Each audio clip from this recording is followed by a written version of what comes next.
All right, welcome to this, I don't know, kind of unboxing of the new plates here. We have three, roughly 5.5 by 8.5 inch nature sets. They're really Halloween sets more than nature, but of course, these designs can all go with the natural components from other sets or just individual Stampscapes. All right, so we have three sets, and they're all, they're kind of focused around different things. Let's see, we have our first set, which is kind of the cemetery-ish church scenes with the fences right here. And there's a lot of detail, a lot of super tight detail. These are what you call mags. They're magnesium plates and they are etchings. So this type of imagery gets printed on here. And that ink that's on here resists the acid that these plates are dunked in. So it provides this relief of the printed impressions. It's really amazing. I don't know what type of ink is used. Printer's ink. I don't know if it would be that printed on magnesium, but you can get really super fine details. So I'm looking in these little areas in here. I mean, it doesn't, I guess it doesn't surprise me that it can retain such detail due to the fact that, like money is, uses plates like this. I don't know if it's magnesium, I'm guessing it is. But there's these master engravings that really have a lot of super, super tight detail in them. If you look close up or with a magnifying glass or even microscope, you can see these fine little details in here. And that's what I'm looking for when I get a plate back like this. Did my super tight details in these areas like here, right in here, were they retained, or am I looking at kind of more of a solid field of I guess what would be black in this case? But I'm looking all around in here and there's a lot of texture. Okay, so anyways, following up with the next plate, which is kind of a critters plate. A lot of little creatures. I can see my little detail in this Grim Reaper right here.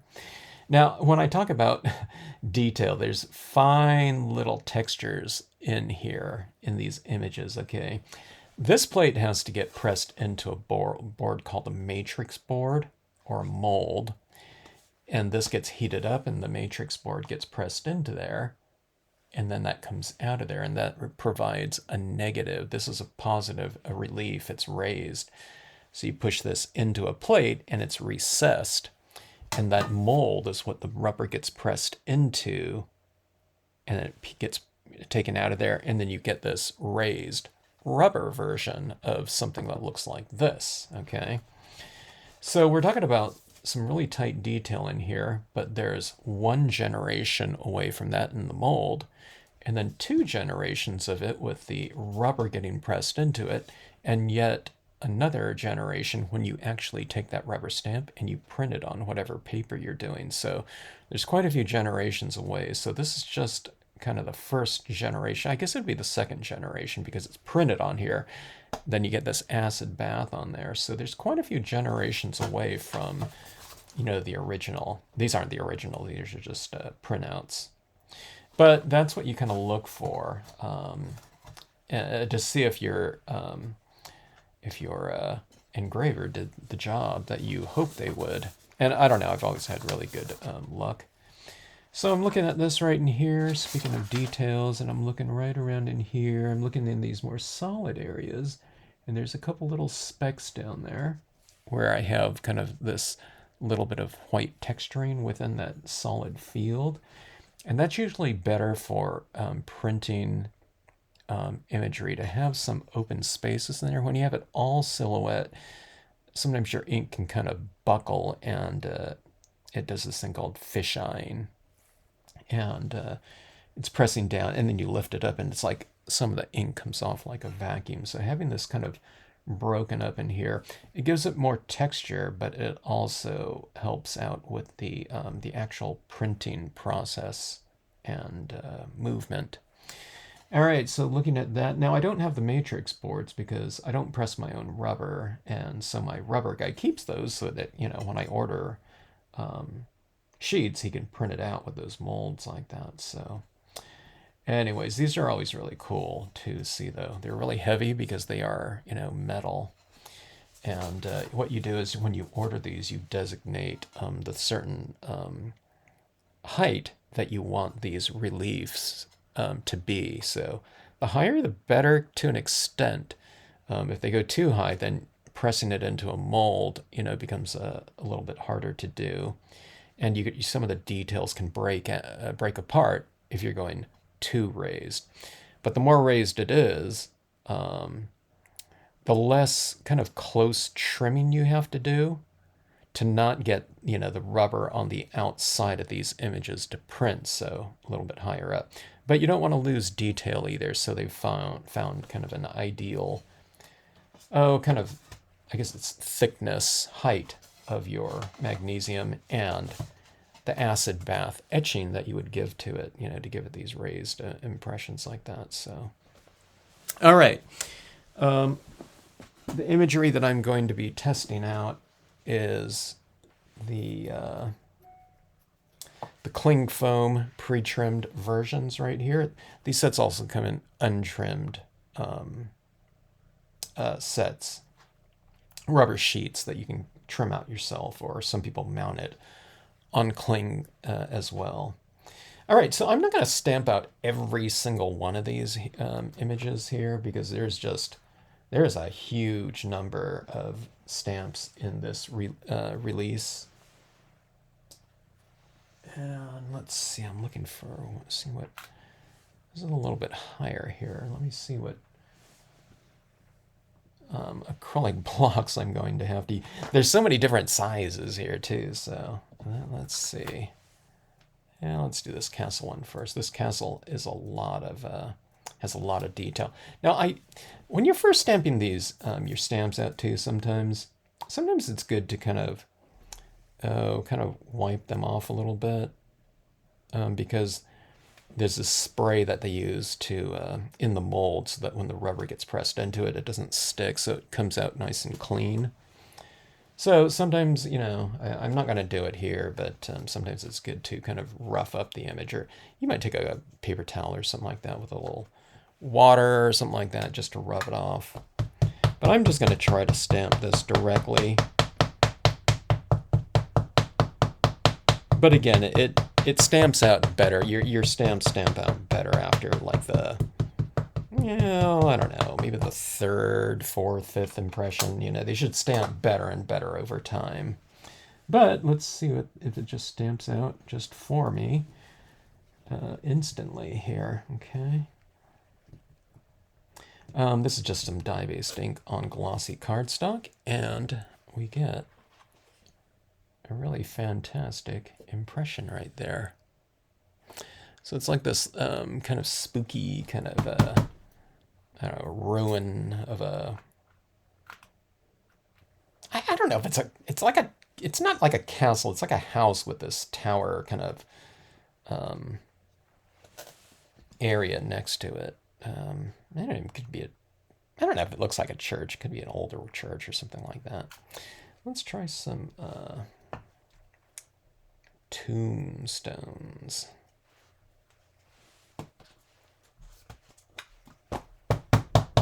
But yeah, I mean, it gave me a pretty good impression. Now these are really, really tight detailed stamps again. So this is a dye-based ink. You don't want it sloppy wet, otherwise it's going to fill in all of your details. So you want to find kind of the sweet spot for these images in terms of how much ink is on here. I think I can ink up a little bit more. I haven't inked up my my stamp pad here, and we just got through some like I don't know, 90, 100 degree temperatures out here. So I don't know. I guess even with that type of, or with that type of temperature, you'll get some drying of your ink pads here. And I think that's what happened here. Or I don't know. Maybe I haven't been using my Marvy pad too much. Or my dye base pad, okay. You don't have to do dye base. Some people will think, oh, wait a minute, I can't do Stampscapes because I don't have a Marvy black. Okay, it's just a dye-based ink pad, okay? All right, so a little bit darker there. I just needed to re-ink this right here. So you can use these tombstones, to fill out a full cemetery if you like. And then I have some smaller stones right around in here.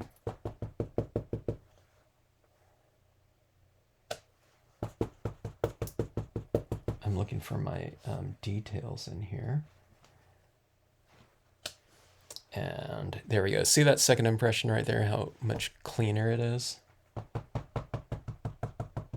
It's because the rubber is kind of accepting the ink better. Okay, now see how dark that one is right there? It's perfect. So lighter, a little darker, darker. It's because that resist on the rubber at first, it's probably a little bit like waterproof. I don't know. I mean, that's not meant, you know what I mean? That's not the purpose of it to be waterproof, but it's probably resisting the ink a little bit. I mean, one of the things you do too is just kind of rub it with your finger like that. And that usually does the trick too. Okay, let's see. So these are kind of more distant tombstones. That. You can do Boot Hill Cemetery or something. Oops, I did a really light one right there. So let's see. Let me take the time to ink up a little bit more. Yeah, see how nice and dark that is right there? Boy, there's a lot of people buried there. With all those tombstones. So you can imagine putting some trees in here, things like that. That would be really fun. All right, and even more distant tombstones. You're gonna have a sign here, welcome. All right, so see these ones out there in the distance. I kind of designed the stamps that,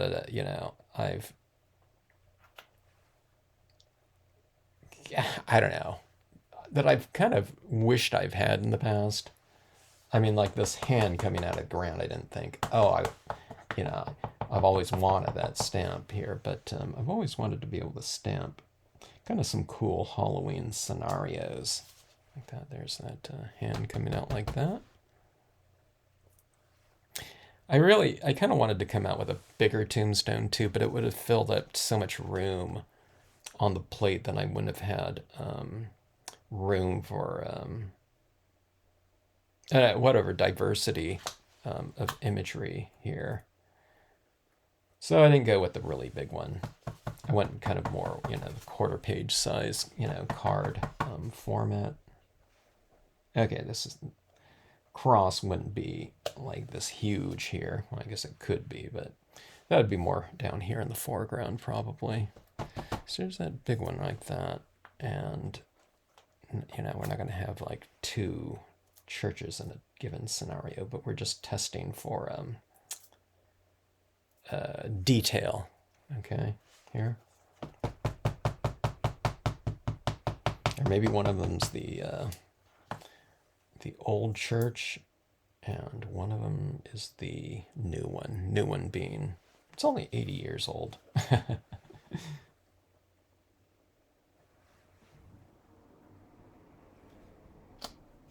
Okay, so, and that has retained a ton of detail in there.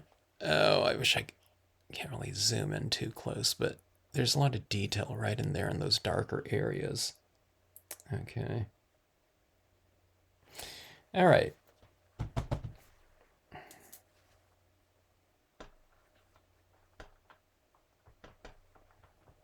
Let's see. I've run out of room. I was just gonna do like one little impression of everything, of the ones that I tested out, but oh, I don't know. These are fun, so I can't help myself. Stamping out a few more. Okay, let me see if this column will fit on this block here.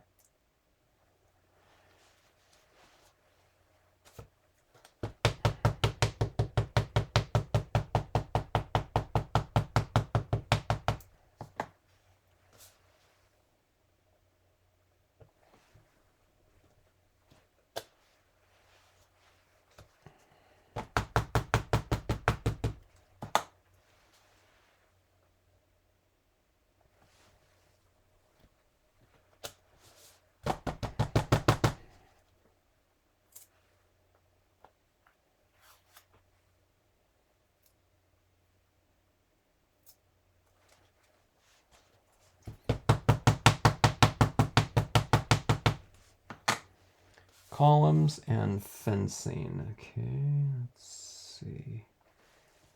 Kind of overlap more than you think you'll need to. Okay, otherwise, you'll have a fence that doesn't kind of merge in there. I went over a little bit too much maybe, but a little bit too much is better than not enough, I think.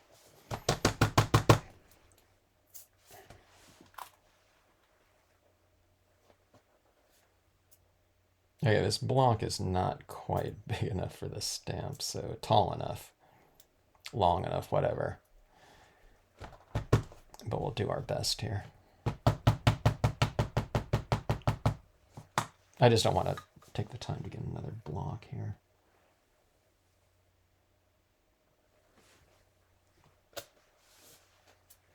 Yeah, I didn't quite meet up there.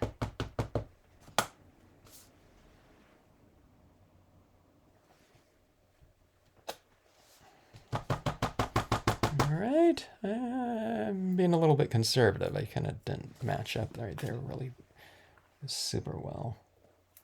I did just what I mentioned, to do is kind of go a little bit over. I guess I didn't go over quite enough, but I don't know. That looks okay, I think. Again. So you're just kind of matching up the height of the column right there.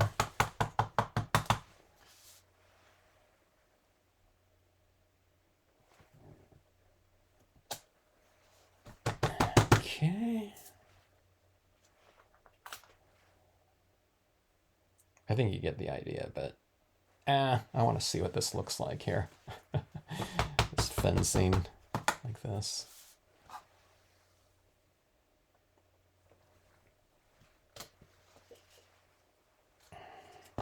Now see, I left the these lamps here a little bit light in the interior. So if you're doing this kind of a gray, where in the background where it looks a little bit gray, we can put some yellow in here or white, and then use a little bit of the cotton ball to make this like glowing little lamps in the darkness, which I think will be pretty cool.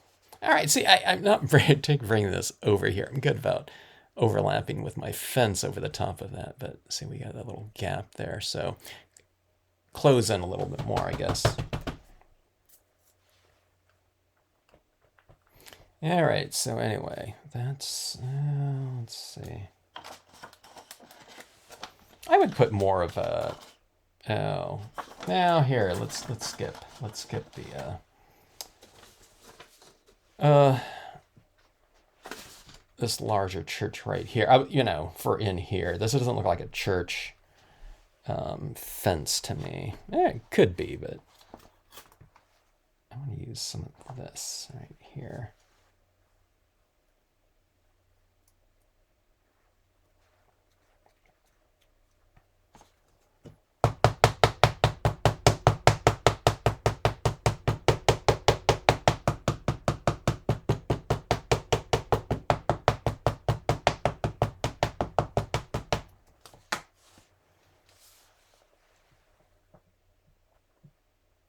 Okay, I should be masking these off, but let's just stamp it. It's just to get our bearings on, you know, what something could look like here. Okay, see that up there? Maybe we'd fill in, you know, with a sedge filler or something like that behind the fencing. This is the large Victorian house, by the way. But let's test out. So I can put these other fences in the background too, behind there. But let's see. Let's go here. I wasn't going to do this, but I have to. Let's put this kind of like a little on like a little bit of a hill or slope or something like that. Now I'd put other trees and things like that, but I don't want to start breaking out like a ton of different designs or anything like that yet. Actually, I do feel like busting them out and testing them out, but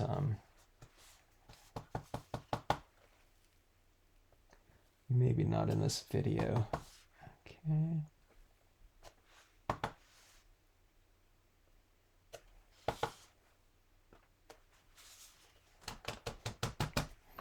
It's the family plot.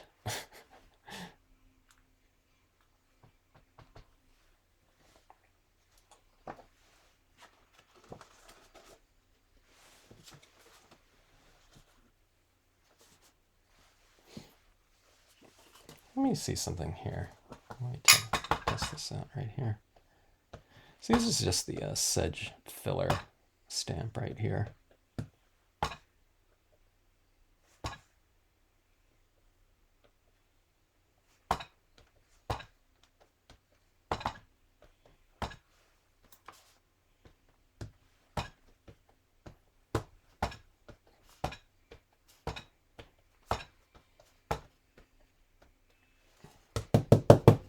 I'm not even testing for kind of detail retention in the designs, and you know, at this point in time, it's like just practically just forgot about it because I could see that these I can see that the detail is in there. They, as always, did a great job. The only time that something happened was one time I uploaded a file. It uploaded fine. I got my proof of, you know, what the file is going to look like because they send you that in a PDF. So there was an image in there, and then it's like when the plate came, one of the images was gone. So I don't know, it's like Photoshop or something kind of removed it. Coffin right there on the surface. So anyways, yeah, just checking out stuff like that. Sedge filler and the tiny rocks small really make a kind of formidable textural partnership, combination, whatever. And create a nice, really good foundation. It really kind of anchors imagery down too.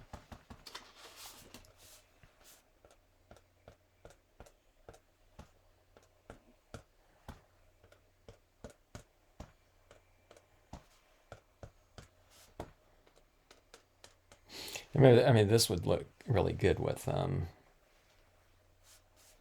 you know, some trees, creepy trees or something like that in here. So we're missing a lot of that type of thing. Whatever, so far. I don't know, I might choose to finish this off. Maybe I will. I'm looking at this and kind of the cooler it becomes here. All right. That, and let's see. I'm going to do this kind of scenario on another plate. But, or a scene, I should say. But let's do it right here, right now. I did it in one of my I don't know, whatever, establishing, I don't know, whatever foundations for these designs on my last live stream. It's like, imagine this stamp going here. But I had this kind of this skeleton walking the dog coming out of the gate here, like they're, going for kind of a, an evening stroll or something like that.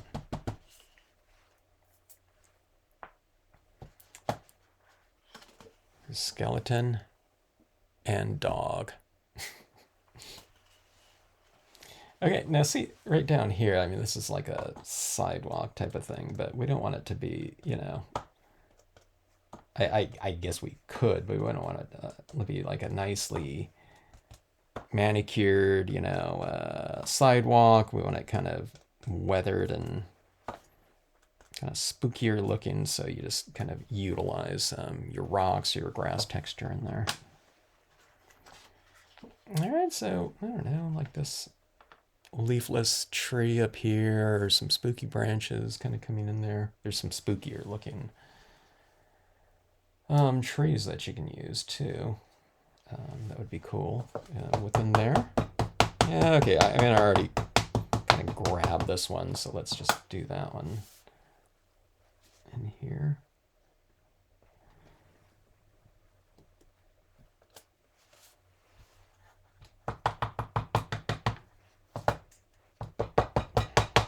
We went to this, what, I don't know, exhibition or show? I don't know, whatever it would be called, but it was called, so Rise of the Pumpkins. Almost forgot. But it's like, they have like, I don't know, there's like thousands of carved jack-o'-lanterns and things like that on display, and different types of like jack-o'-lantern sculptures, and it's like they're almost like art installations, of different types of scenes and themes. It was really fantastic, and it's still going on. I think in like only like a couple cities though. One in like Los Angeles and maybe Chicago, New York, or something like that. But we went to one time, and the trees must have had like, I don't know, each tree must have had 100 like mini pumpkins in there that were all like little lanterns. That just the time it took to do all that is really insane. All right, so we have some different scenarios like this. Hey, let me get to some of these little fun whatever creatures here. Here's like a Frankenstein. Didn't do all the creatures, didn't do all the famous monsters of Filmland, but he did a few. Let me see, I didn't really leave room for him in here. Yeah, I'm just putting him in here. I would never stamp something like normally over the top of a tombstone, that's solid in the background. But there, I made my creatures all kind of silhouette based, so you can kind of stamp them into the scene kind of after the fact.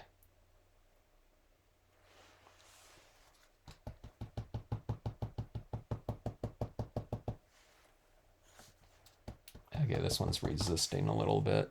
The ink, like I said, it's good to kind of wipe it off a little bit. Let's see. I don't know if that fence is going to look like it's in front of that guy, that zombie there.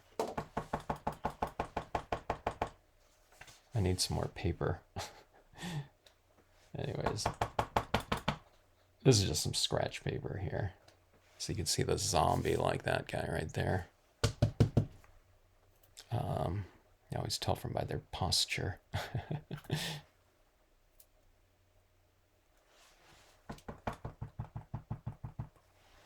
Okay, yeah, this is it's filling in little by little here. Let me kind of rub that off a little bit like that. Get some of that mold resist off of there. Okay, that looks pretty good.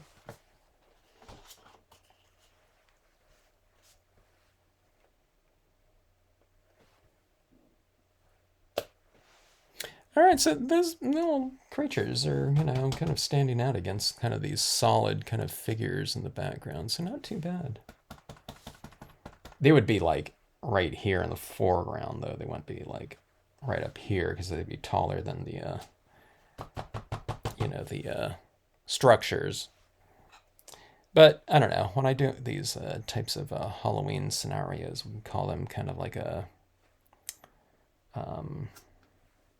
monster map. It's where it's like a map of an amusement park. How things aren't necessarily to scale. Okay, but there's little people and creatures and over here showing some sort of display or ride or something like that. Then they're the same over here, and then you go down and it's the same kind of size figures, so they don't change the scale to represent distance and perspective or anything like that. So it's just kind of, I don't know, it's like you can kind of break all the rules. So here's a black cat. I'm looking at the eyes in there. Did the eyes translate? And they did. So there's like a couple little eyes in there. They're really tiny, but I could see them right here. You might not be able to see them on camera. But I made all the eyeballs of my little creatures, if they do have an eyeball. I made them all kind of bigger, so that they would read when stamped out. Like here's a little bit of an inchworm here. I just have him coming in from the outside, and I see the eyeball there. The eyeball is like one of the smallest things, so if that thing reads just fine, it'll read on the paper just fine. Or if the eyeball reads, the other things will read just fine, I should say.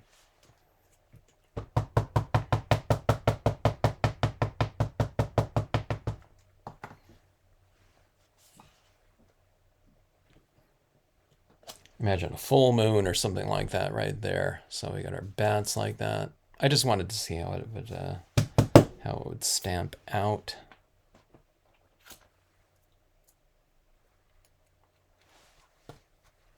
What's everyone dressing up for Halloween? Okay, let me see something here. All right, those bats are going that way. Those bats look pretty cool if they're flying kind of against like a break in the clouds or something like that, or a full moon in the background. All right, so there's our like totally cluttered like little Halloween display.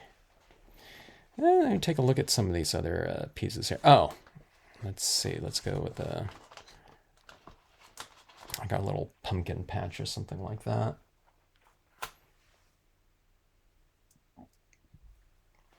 Now remember, I would use other imagery with the pumpkins, branches or trees, or you know what I mean, something like that you can use. I was thinking about using my flower field with the.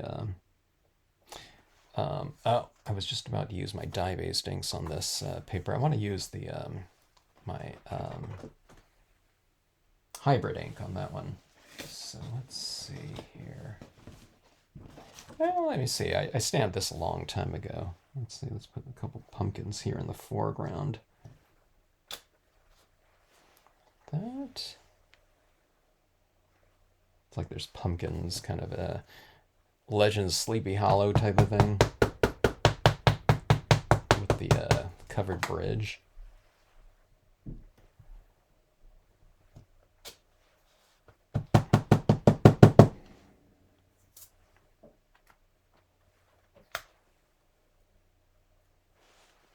A little bit too big of a acrylic block for this small stamp, but just to make things go a little bit faster here. So this is a road, and I would continue that road right over here, okay? You know, with the sedge filler or something like that. But I just want to do, oops, sorry. I want to do some pumpkin scenarios in the background there.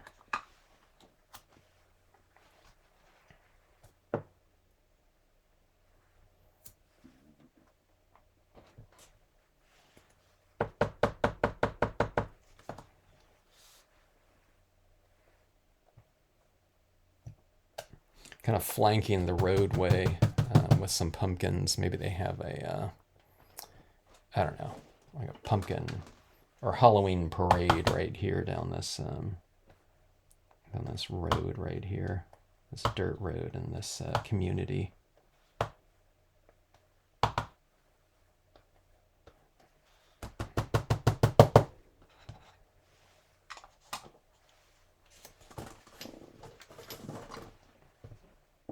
Sedge filler.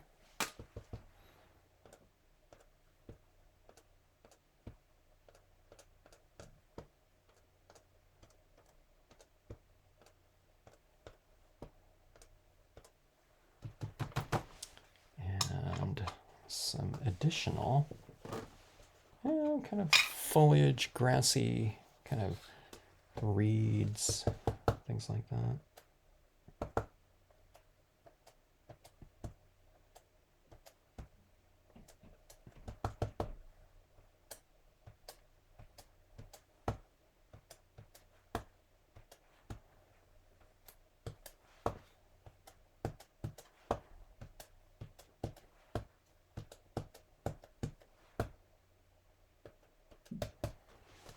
Alright, so there's some pumpkins right here in this scenario.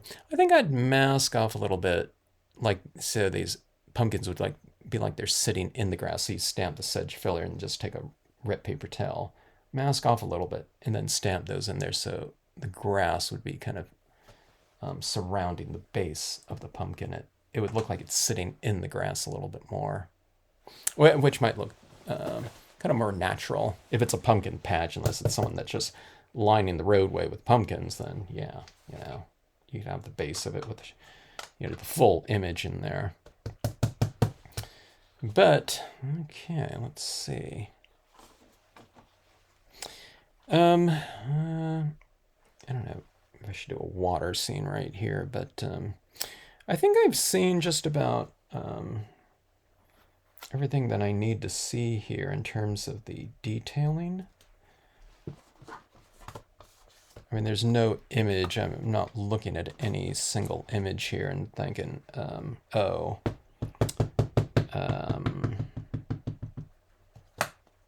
yeah, that's not stamping out like I had hoped. It's 100%, 100% the way I had hoped it would go. I'm adding more detail, into my scenes these days, and just kind of pushing the limits. I think, of what I thought the limits were before. So, yeah, just wanted to push things. Really see what the engraver could do. So I'm kind of, with each release, I'm going a little bit more detailed, a little bit more detailed, a little bit more gutsy. Okay. Well, I should have stamped that one a little bit longer. There's the big coffin right there.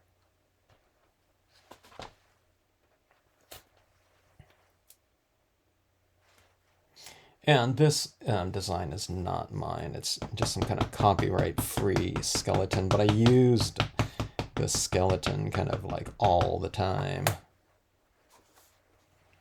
in the past. I have a slightly smaller one. But look at this guy right here, okay? Now that's not like a completely open coffin, but it's getting slid off right there, so like the skeleton dance right here. He came out of the skeleton and he's dancing away for, Halloween night.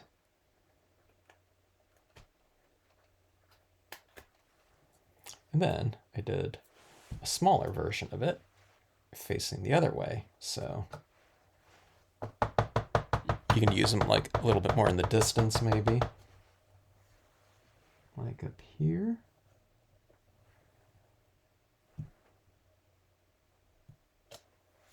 Oh, he's dancing like on the coffin top, maybe.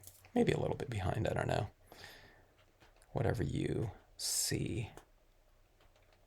Interpret it as.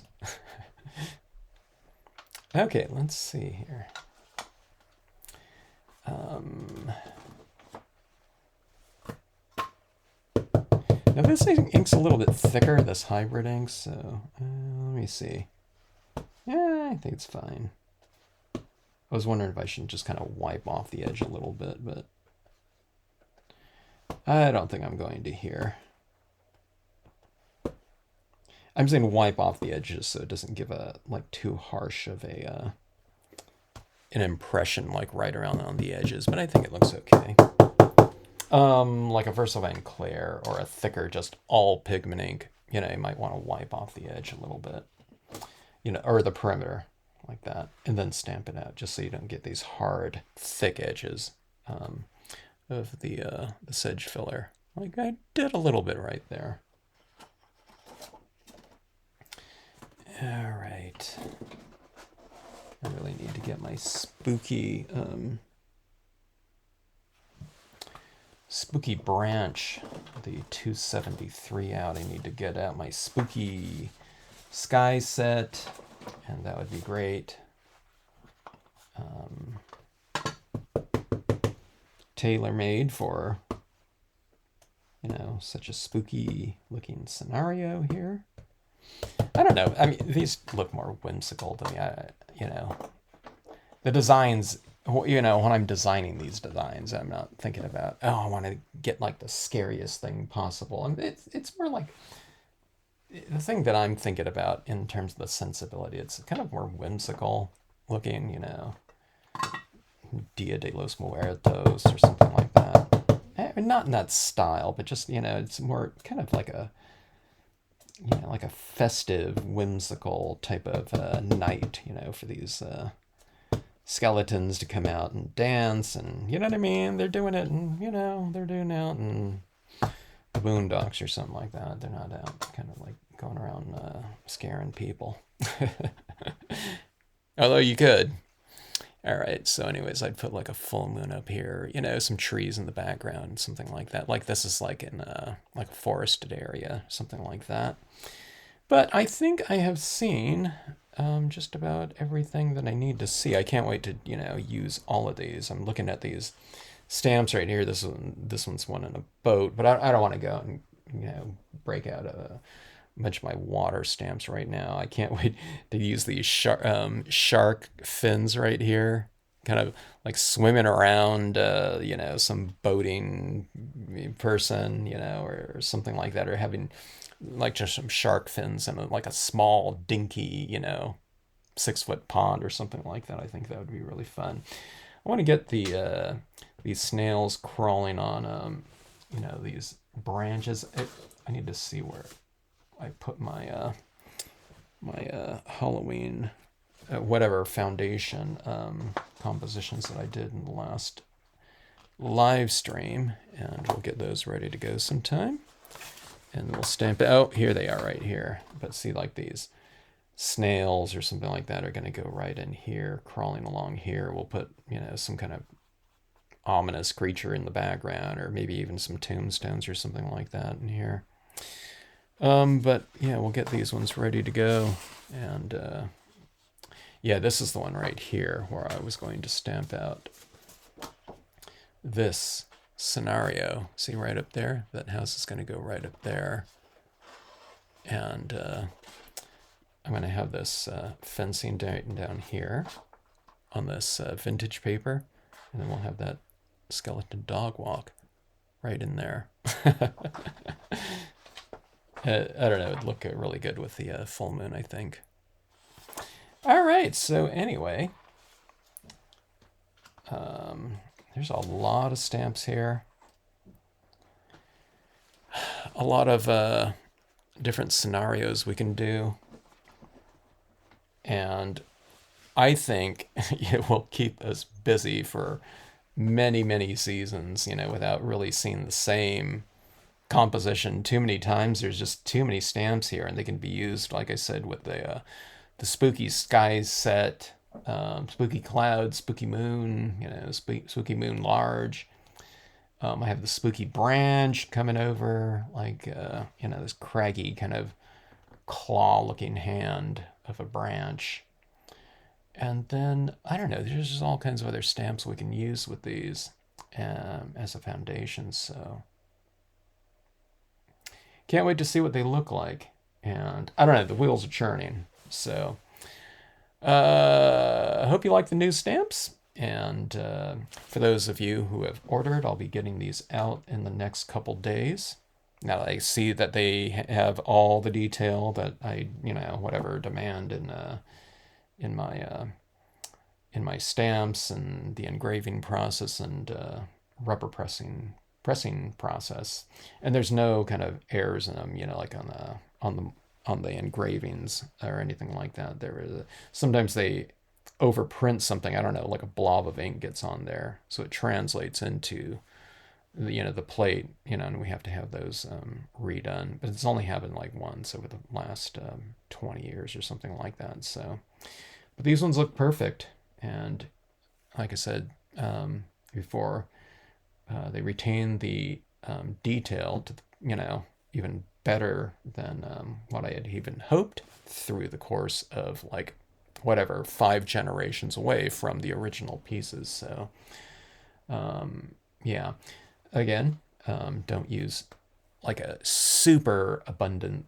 amount of ink on your pad. Test it out a little bit and say, oh, I need to add a little bit more. But if you're doing it like in a VersaFine Clair, it's a little bit of a thicker ink, so kind of go with a little bit more of like a medium dampness, medium, maybe slightly under medium, just because these are retaining so much detail in those detailed areas. You don't want them to puddle up in there and print out that way. So, all right. Thanks again for watching, and like I said, I'll be getting these stamps out to you for your Halloween fun.